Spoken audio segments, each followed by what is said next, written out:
রমজান মাসের খুব পপুলার একটা খাবার হচ্ছে হালিম, যেটা এই মাস ছাড়া আর কখনোই কোনো দোকানে পাওয়া যায় না বা বাড়িতেও রান্না হয় না। বাট এটা বাড়িতে বানানো আসলে ভীষণই টাফ ব্যাপার, ভীষণ টাইম টেকিং একটা প্রসেস।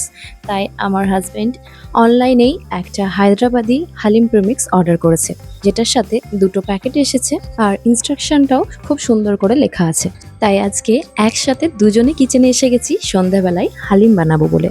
প্রথমেই একটা বড় প্রেসার কুকার নিয়ে নিয়েছি এবং ওর মধ্যে 200 ml জল এবং 150 ml ভেজিটেবল অয়েল অ্যাড করে দিলাম।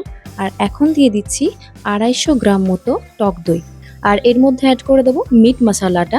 এখন আমরা প্রথমেই মাংসটা কুক করে নেব। এর মধ্যে আমরা অ্যাড করব 750 গ্রাম মাটন, যেটা ওই প্রসেস ইনস্ট্রাকশনে লেখা ছিল, তো আমরা একদম ওটাই থরলি ফলো করছি।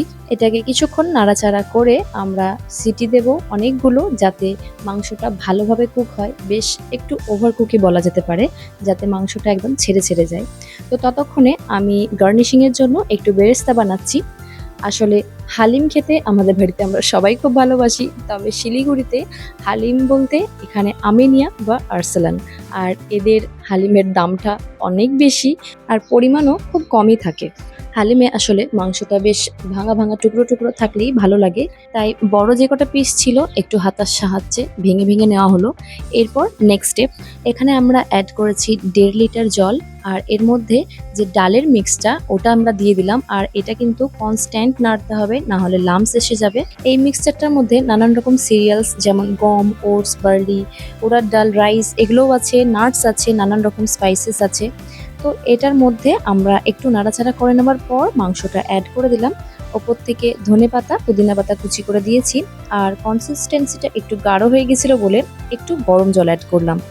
এবার এটাকে আমরা সুন্দর করে গার্নিশ করে নেব। এত কম সময়ে এবং সিম্পল একটা প্রসেসের মধ্যে এরকম অথেন্টিক হালিম খেতে পারবো একদমই ভাবিনি। মাংসটা একটু আগে থেকে সেদ্ধ করে রেখে দিলেই বাকি প্রসেসটা মাত্র 10 to 15 মিনিটস। আর একটা পুরো প্যাকেট থেকে যে পরিমাণ হয়েছে মোটামুটি 10 জনের তো আরামসে খাওয়া হয়ে যাবে। বাড়িতে এই অথেন্টিক হালিম বানিয়ে আমরা তো দারুণ খুশি। তো চলুন আজকের ব্লগটা এখানেই শেষ করছি। See you next blog, tata.